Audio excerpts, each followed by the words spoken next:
Hello दोस्तों, आज हम पढ़ने वाले हैं 22, 23, 24 और 25 जनवरी 2022 का मोस्ट इंपॉर्टेंट करंट अफेयर्स। तो लास्ट तक बने रहिएगा। यदि अच्छा लगे तो प्लीज चैनल को सब्सक्राइब जरूर कर लीजिएगा। तो चलिए स्टार्ट करते हैं। आज का पहला क्वेश्चन है, हाल ही में आईसीसी अवार्ड्स 2021 के लिए ICC women's cricketers of the year 2021 के लिए किसे चुना गया है? तो राइट आंसर जगह भारत की स्मृति मंधाना को ICC women's cricketers of the year 2021 के लिए चुना गया है। नेक्स्ट याद रखिएगा कि आईसीसी द्वारा प्रति वर्ष पिछले 12 महीनों में सर्वश्रेष्ठ प्रदर्शन करने वाले खिलाड़ियों को इन पुरस्कारों से सम्मानित किया जाता है और 2021 के लिए आईसीसी द्वारा पुरस्कारों की घोषणा किया गया है और जिसमें ICC women's cricketers of the year 2021 के लिए स्मृति मंधाना को चुना गया है। इससे पहले स्मृति मंधाना जी को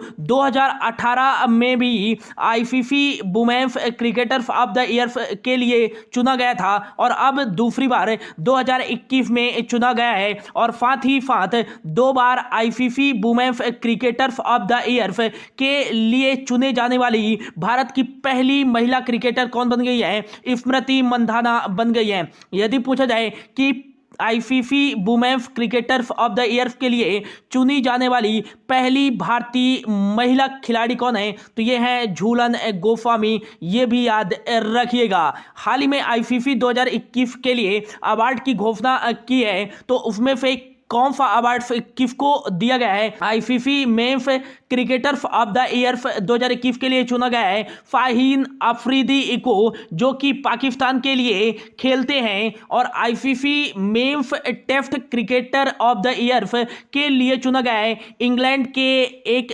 क्रिकेटर जो रूट को, और ICC men's ODI cricketers of the year के लिए चुना गया है बाबर आजम, जो कि पाकिस्तान एक क्रिकेट टीम के कप्तान भी है बाबर आजम, और ICC T20 cricketers of the year 2021 के लिए चुने गए हैं मोहम्मद रिजवान।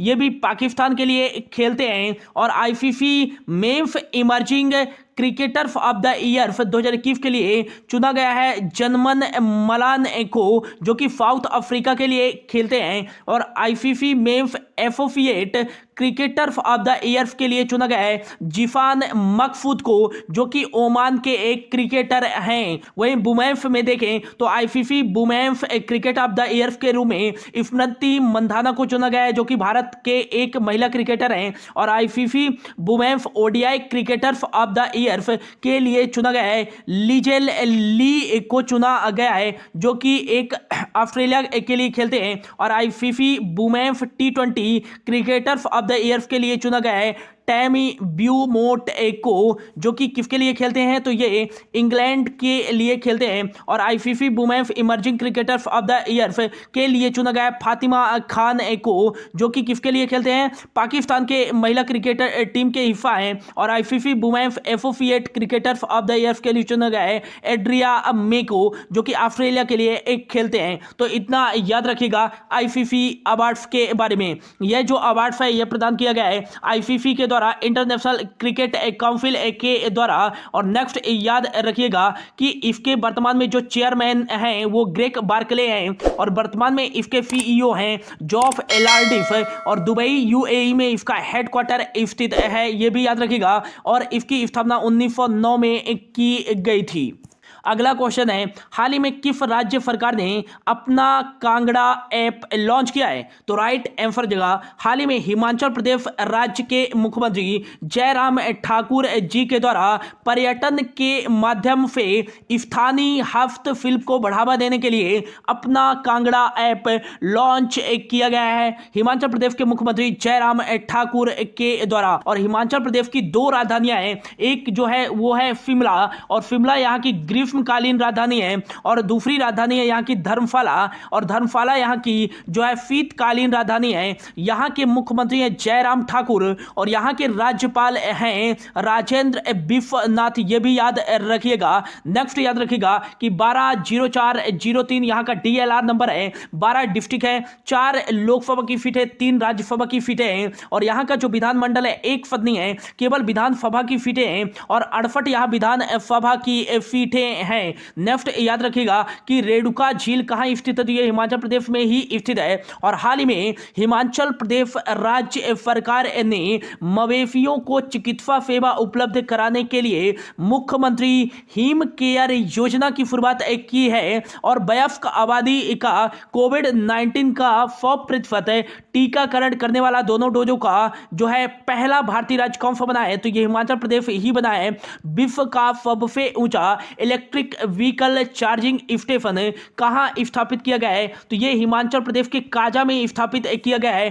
500 फीट की ऊंचाई पर विश्व का सबसे ऊंचा इलेक्ट्रिक व्हीकल चार्जिंग स्टेशन। हाल ही में किस राज्य सरकार ने जल स्रोतों को पुनर्जीवित करने के लिए पर्वत धारा योजना की शुरुआत की है, तो ये हिमाचल प्रदेश राज्य सरकार ने ही एक की है। और मुख्यमंत्री सेवा संकल्प हेल्पलाइन जो है योजना की शुरुआत ये हिमाचल प्रदेश राज्य सरकार ने ही एक की है। और नेक्स्ट, हींग की खेती शुरू करने वाला पहला भारतीय राज्य हिमाचल प्रदेश ही है। दालचीनी की खेती शुरू करने वाला पहला भारतीय राज्य हिमाचल प्रदेश ही है। ई कैबिनेट लागू करने वाला पहला भारतीय राज्य हिमाचल प्रदेश ही है। ई परिवहन सेवाएं प्रदान करने वाला पहला भारतीय राज्य हिमाचल प्रदेश ही है। अगला क्वेश्चन है, हाल ही में राष्ट्रीय बालिका दिवस कब मनाया गया है, तो राइट आंसर हो जाएगा हाल ही में 24 जनवरी को मनाया गया है राष्ट्रीय बालिका दिवस।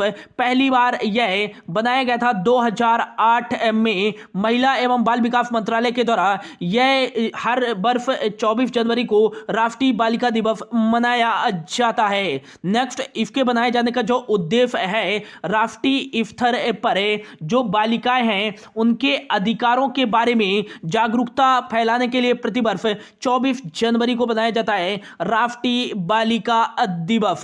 नेक्स्ट याद रखिएगा कि ये जनवरी माह का इंपॉर्टेंट डेज है, तो अब तक जनवरी माह में जो भी इंपॉर्टेंट डेज बनाए गए हैं उनके बारे में देख लेते हैं। तो 1 जनवरी को बनाया गया था वैश्विक परिवार दिवस और अगला जो है 4 जनवरी 2022 को बनाया गया था विश्व ब्रेल दिवस और 6 जनवरी को बनाया गया था विश्व युद्ध अनाथ दिवस और अगला 9 जनवरी को बनाया गया था प्रवासी भारतीय दिवस और अगला जो है 10 जनवरी को बनाया गया था विश्व हिंदी दिवस और अगला जो है 12 जनवरी को बनाया गया था राष्ट्रीय युवा दिवस। और नेक्स्ट याद रखिएगा कि हाल ही में 16 जनवरी को बनाया गया था पहला राष्ट्रीय स्टार्टअप दिवस। 15 जनवरी को बनाया गया था थल सेना दिवस और अब जो है 23 जनवरी को बनाया गया था नेताजी सुभाष चंद्र बोस जी की 125वीं जयंती के अवसर पर पराक्रम दिवस और 24 जनवरी को बनाया गया है अंतरराष्ट्रीय शिक्षा दिवस और 24 जनवरी को ही बनाया गया है राष्ट्रीय बालिका दिवस। अगला क्वेश्चन है, हाल ही में असम राज्य के सर्वोच्च नागरिक सम्मान असम वैभव से किसको सम्मानित किया गया है, तो राइट आंसर हो जाएगा राज्य में कैंसर उपचार से संबंधित सुख सुविधाओं को उपलब्ध कराने के लिए रतन टाटा जी को असम राज्य के सर्वोच्च नागरिक सम्मान असम वैभव से सम्मानित किया गया है और यह सम्मान असम राज्य के राज्यपाल जगदीश मुखी जी के द्वारा प्रदान किया गया है रतन टाटा जी को। असम के मुख्यमंत्री हैं हेमंता बिस्वा शर्मा और यहाँ के राज्यपाल हैं जगदीश मुखी। यहाँ की राजधानी है दिसपुर और असम की गुवाहाटी को, जो कि असम का जो है लार्जेस्ट सिटी भी है, इसे पूर्वोत्तर भारत का प्रवेश द्वार भी कहा जाता है। और नेक्स्ट याद रखिएगा कि डिब्रू साइखोवा नेशनल पार्क है, काचीरंगा नेशनल पार्क है और नेक्स्ट जो है Nameri national park, Orang national park, Manas national park, Raimona national park, Dehing Patkai national park किस राज्य में स्थित है? तो असम राज्य में ही स्थित है। और सैटेलाइट फोन से लेफ भारत का पहला नेशनल पार्क कौन सा बना है? तो ये काजीरंगा नेशनल पार्क बन गया है। और हाल ही में असम राज्य सरकार ने किस नेशनल पार्क को और अधिक विस्तार करने के लिए घोषणा किया है? तो ओरांग नेशनल पार्क को और अधिक विस्तार करने के लिए घोषणा किया है असम राज्य सरकार ने। जो है विश्व का सबसे ऊंचा जो है नदी द्वीप जो है माजुली नदी द्वीप है। और ये किस नदी पर स्थित है? तो ब्रह्मपुत्र नदी पर स्थित है, जिसे असम राज्य सरकार द्वारा 2016 में जिला घोषित कर दिया गया था। यह भी याद रखिएगा। अगला क्वेश्चन है, हाल ही में सुभाष चंद्र बोस आपदा प्रबंधन पुरस्कार 2022 के लिए किसे चुना गया है? तो राइट आंसर हो जाएगा, हाल ही में गुजरात आपदा प्रबंधन के जो प्रोफेसर हैं और चेयरमैन हैं विनोद शर्मा को हाल ही में सुभाष चंद्र बोस आपदा प्रबंधन पुरस्कार 2022 के लिए चुना गया है। नेक्स्ट याद रखिएगा कि नेताजी पुरस्कार 2022 के लिए किसको चुना गया है? तो ये जापान के पूर्व प्रधानमंत्री और जापान के सबसे लंबे समय तक कार्य करने वाले प्रधानमंत्री शिंजो अबे जी को नेताजी पुरस्कार 2022 के लिए चुना गया है। और वही बात करें कि सुभाष चंद्र बोस आपदा प्रबंधन पुरस्कार 2022 के लिए किसे चुना गया है? तो ये विनोद शर्मा जी को चुना गया है। अगला क्वेश्चन है, हाल ही में सैयद मोदी अंतरराष्ट्रीय बैडमिंटन टूर्नामेंट में महिला एकल का खिताब किसने जीता है? तो राइट आंसर जगह पीवी सिंधु, भारत की एक प्रसिद्ध जो है बैडमिंटन महिला खिलाड़ी पीवी सिंधु ने सैयद मोदी अंतरराष्ट्रीय बैडमिंटन टूर्नामेंट में महिला एकल का खिताब जीता है। और इन्होंने जो है मालविका बाफोड को हरा करके लखनऊ के इंडोर स्टेडियम में सैयद मोदी अंतरराष्ट्रीय बैडमिंटन टूर्नामेंट में महिला एकल का खिताब जीता है पीवी सिंधु ने। और ओलंपिक्स में लगातार 2 जो है मेडल जीतने वाली पहली भारतीय महिला खिलाड़ी कौन है? तो ये पीवी सिंधु है, ये भी याद रखिएगा। और हाल ही में बैडमिंटन वर्ल्ड फेडरेशन के सदस्य के रूप में नामित होने वाली पहली भारतीय महिला खिलाड़ी कौन है? तो ये पीवी सिंधु ही है। नेक्स्ट याद रखिएगा कि तस्नीम मीर जो है बैडमिंटन वर्ल्ड फेडरेशन की अंडर 19 जूनियर रैंकिंग में वर्ल्ड नंबर 1 पर आने वाली जो है पहली भारतीय कौन बनी है बैडमिंटन खिलाड़ी? तो ये तस्नीम मीर बनी है।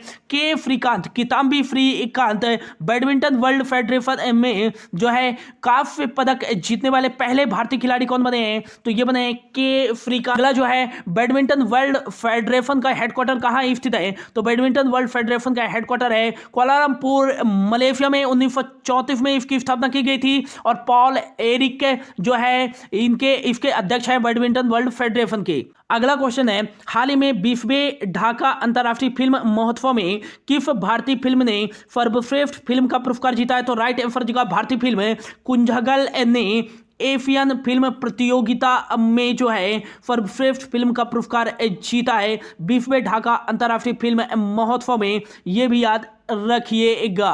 और इसका आयोजन बांग्लादेश की राजधानी ढाका में आयोजित किया जा रहा है अंतर्राष्ट्रीय फिल्म महोत्सव, जिसमें भारतीय फिल्म कुंजगल ने जो है सर्वश्रेष्ठ फिल्म का पुरस्कार जीता है। अगला क्वेश्चन है, हाल ही में किस अभिनेत्री को international association of working women's awards 2022 से सम्मानित किया गया है? तो राइट आंसर जगह सुष्मिता सेन को हाल ही में international association of working women's awards 2022 से सम्मानित किया गया है। अगला क्वेश्चन है, हाल ही में मियां आमोर मोटली किस देश के लगातार दूसरी बार प्रधानमंत्री के रूप में शपथ लिए हैं? तो राइट आंसर जगह ब्रिटिश राष्ट्रमंडल का हिस्सा रहा बारबाडोस के लगातार दूसरी बार प्रधानमंत्री के रूप में शपथ ली है मियां आमोर मोटली। और सबसे लंबे समय तक कार्यरत करने वाली बारबाडोस की पहली महिला प्रधानमंत्री बन गई हैं कौन? मियां आमोर मोटली। बारबाडोस की जो राजधानी है वो है ब्रिजटाउन और यहाँ डॉलर करेंसी चलती है। अगला क्वेश्चन है, हाल ही में UNDP united nation development programme द्वारा किसे भारत के पहले युवा जलवायु चैंपियन के रूप में नामित किया गया है? तो राइट आंसर जगह प्रसिद्ध यूट्यूबर और अभिनेत्री प्राजक्ता कोली को हाल ही में यूनाइटेड नेशन डेवलपमेंट प्रोग्राम के द्वारा भारत के पहले युवा जलवायु चैंपियन के रूप में नामित किया गया है। यूएनडीपी के द्वारा नामित किया गया है, तो इसका फुल फॉर्म हो जाएगा यूनाइटेड नेशन डेवलपमेंट प्रोग्राम। इसका जो हेडक्वार्टर स्थित है वो न्यूयॉर्क यूएसए में स्थित है और अचीव स्टेनर इसके वर्तमान में जो है महानिदेशक हैं। इसकी स्थापना 1965 में की गई थी। अगला क्वेश्चन है, हाल ही में प्रधानमंत्री नरेंद्र मोदी जी के द्वारा स्टैचू ऑफ इक्वालिटी की प्रतिमा का अनावरण कहां किया गया है? तो राइट आंसर जगह हाल ही में प्राइम मिनिस्टर नरेंद्र मोदी जी के द्वारा तेलंगाना की राजधानी हैदराबाद में स्टैचू ऑफ इक्वालिटी की प्रतिमा का अनावरण किया गया है और ये जो है संत रामानुजाचार्य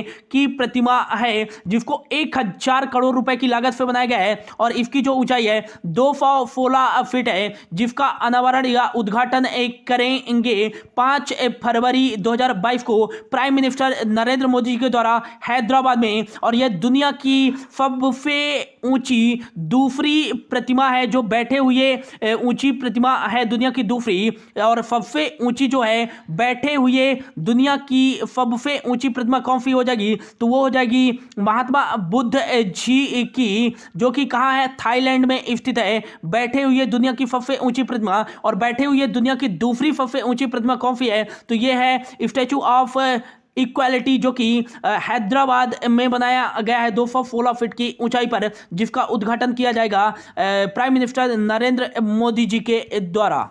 अगला क्वेश्चन है, हाल ही में पराक्रम दिवस कब मनाया गया है? तो राइट आंसर जगह सुभाष चंद्र बोस जी की 125वीं जयंती के अवसर पर 23 जनवरी को मनाया गया है पराक्रम दिवस। सुभाष चंद्र बोस जी का जन्म हुआ था 23 जनवरी 1897 को उड़ीसा के कटक में। स्वराज नामक जो है समाचार पत्र की शुरुआत सुभाष चंद्र जो है बोस जी के द्वारा ही की गई थी। और नेक्स्ट याद रखिएगा कि द इंडियन स्ट्रगल जो है पुस्तक किसके द्वारा लिखा गया था? तो ये जो है नेताजी सुभाष चंद्र बोस जी के द्वारा ही लिखा गया था और इन्हीं की जयंती के अवसर पर 23 जनवरी को मनाया गया है पराक्रम दिवस। और हाल ही में जो है दिल्ली के इंडिया गेट में सुभाष चंद्र बोस जी की जो है एक प्रतिमा का भी अनावरण किया गया है वर्चुअली माध्यम से। और नेक्स्ट याद रखिएगा, इसका जो अनावरण किया गया है वो प्राइम मिनिस्टर नरेंद्र मोदी जी के द्वारा किया गया है। अगला क्वेश्चन है, हाल ही में कौन सा देश 2020-21 में ककड़ी और खीरा का सबसे बड़ा निर्यातक बनकर उभरा है? तो राइट आंसर जगह हाल ही में अपना प्यारा भारत जो है 2020-21 में ककड़ी और खीरा का सबसे बड़ा निर्यातक देश बनकर उभरा है। और भारत के द्वारा 2020-21 वित्त वर्ष में 1,23,000 मेट्रिक टन का जो है निर्यात किया गया है ककड़ी और खीरा का, और इसी के साथ दुनिया का सबसे बड़ा निर्यातक देश बन गया है ककड़ी और खीरा का भारत। तो ये था दोस्तों आज का करंट अफेयर्स। होप आपको अच्छा लगा होगा। तो यदि अच्छा लगा होगा तो प्लीज चैनल को लाइक शेयर एंड सब्सक्राइब जरूर कर दीजिएगा। Thank you so much for your watching.